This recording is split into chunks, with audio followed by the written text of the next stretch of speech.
In a society where the fast fashion industry makes over $150 billion a year and contributes 10% of the global carbon footprint, to the individual buyer, it can seem like a formidable force to overcome. I've come to the vibrant Oosburn in Newcastle upon Tyne to speak to a local business which may have a solution that can benefit both the environment and the consumer. Compared to other European countries, the UK is one of the biggest contributors to textile waste, responsible for roughly 1.7 million tonnes each year, which ends up in landfill. Today I'm meeting Sarah, who owns the People's Exchange, a shop where customers can choose to either swap clothes for store credit or simply exchange their belongings for cash. Chatting to Sarah, I'm keen to find out how this unusual model for a second-hand shop came to be. So I've always been really creative, and then I did a degree in fashion and fashion marketing. And then all of my younger life, like with my parents on a weekend, we'd go to car boot sales, we'd go to like little villages and go to charity shops. So I've always grew up with secondhand.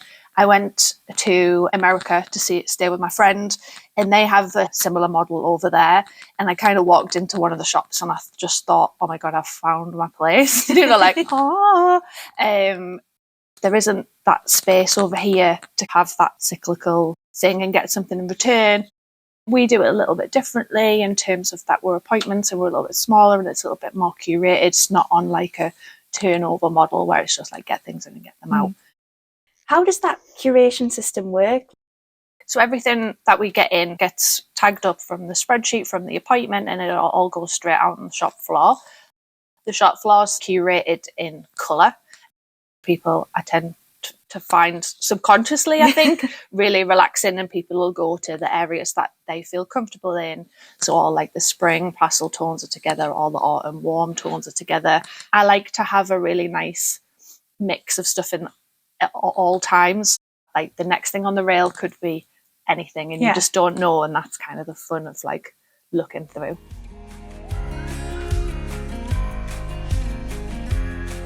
Obviously you've chosen the sort of stuff and you tend to have like a nice big variety. Is there anything that excites you when it comes in?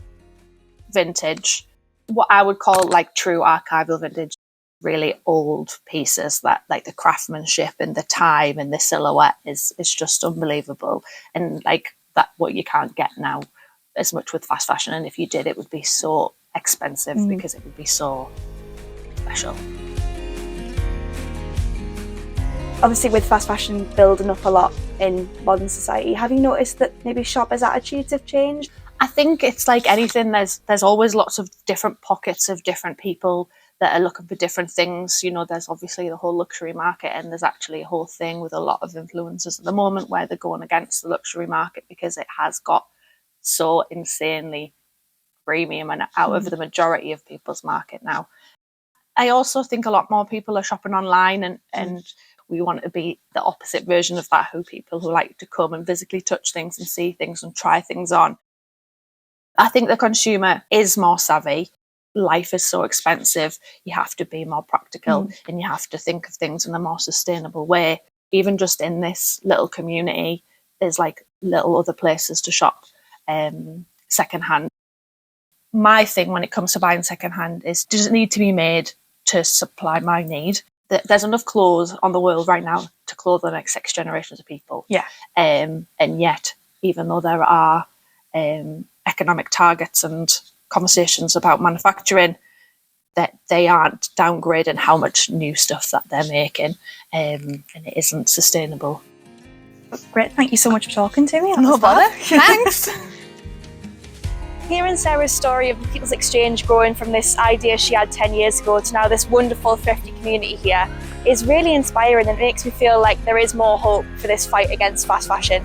And particularly what Sarah said, there's enough clothes on this planet right now to clothe the next 6 generations. So make sure you get yourself down to the People's Exchange here in the Oosburn to shop, swap and drop. On average, each person in the UK owns 57 items of clothing they no longer wear but have yet to dispose of.